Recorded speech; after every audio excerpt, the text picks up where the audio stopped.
All right, chapter 11 summary and discussion of To Kill a Mockingbird. Here we go. This is the last chapter in part 1. And this is where you meet Mrs. Dubose, who Scout referred to in chapter 1 as just plain hell. Well, we're going to find out why she thought that about Mrs. Dubose. But Mrs. Dubose is a neighborhood old lady. She sits on her front porch, and under her blanket in her lap, she has an old Confederate pistol that she hides. And she always shouts at Jim and Scout when they walk by. And Atticus says to be nice to her. In fact, Scout walks by with Jim, and she even calls Scout, "Don't you say hey to me, you ugly little girl." And Scout, is just trying to brush it off like Atticus said.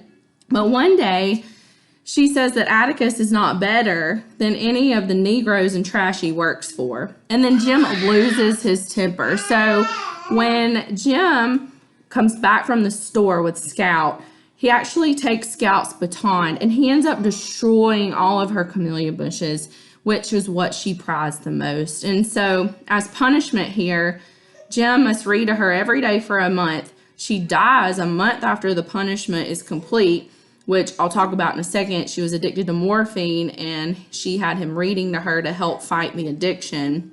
And so then after that, after she dies, Jim gets a box from Mrs. Dubose, from her maid, with a single camellia inside. It was one of the ones that he destroyed, and so it survived. And so we're going to talk about this idea of friendship and this strange friendship with Mrs. Dubose. But yes, and so Jim actually cannot hold his temper, so he does destroy all of Mrs. Dubose's camellia bushes, and Atticus makes Jim go over there and read to her every day. And so there's a description of Mrs. Dubose. Let's see, let me find it. I'm in this version right here.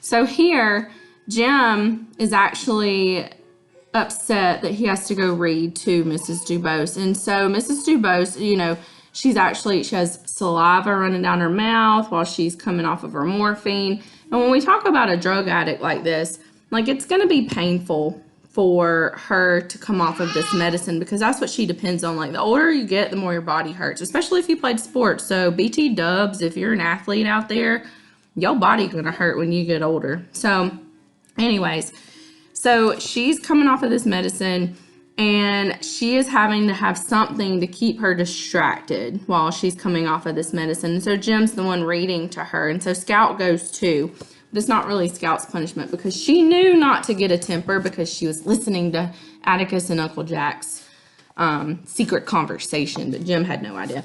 So anyways, so eventually Mrs. Dubose, she passes away, and then Jim gets this camellia in a box from her. And this is a symbol of truce from Mrs. Dubose, saying that even the prettiest and loveliest of things can survive among disasters. And so Jim is really frustrated at this. And again, Jim's character is changing throughout. He is growing up. And so, it's interesting to see how he reacts to this, because he cries a little bit. He does that little teary-eyed thing that Scout talks about.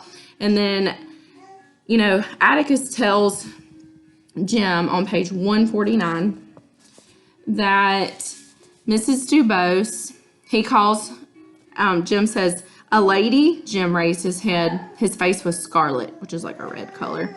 "After all those things she said about you, you would call her a lady?"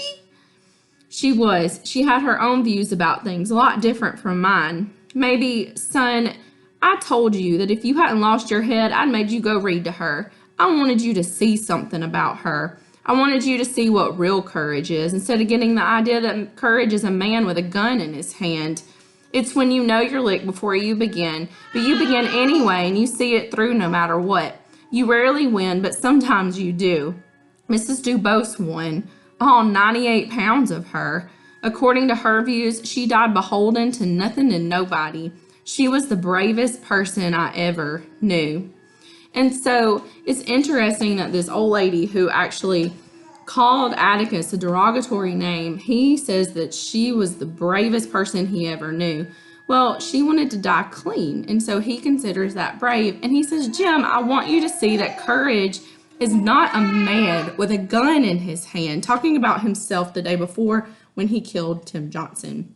And so here, when we talk about a man with a gun in his hand, like that's a physical act. So, physical violence here is what Atticus is saying is not the answer. It's like digging deep within yourself and having to figure out who you really are to battle what you know is right and wrong. And so here, he knows that Mrs. Dubose did the right thing because she wanted to die clean and not on morphine. And so that is why Atticus considers her the bravest human he's ever known. It's very beautiful. And so after this chapter, we have the end of part 1. And Jim has really been transformed after this incident. And he's only going to keep transforming as a character. So I want you to pay attention to that.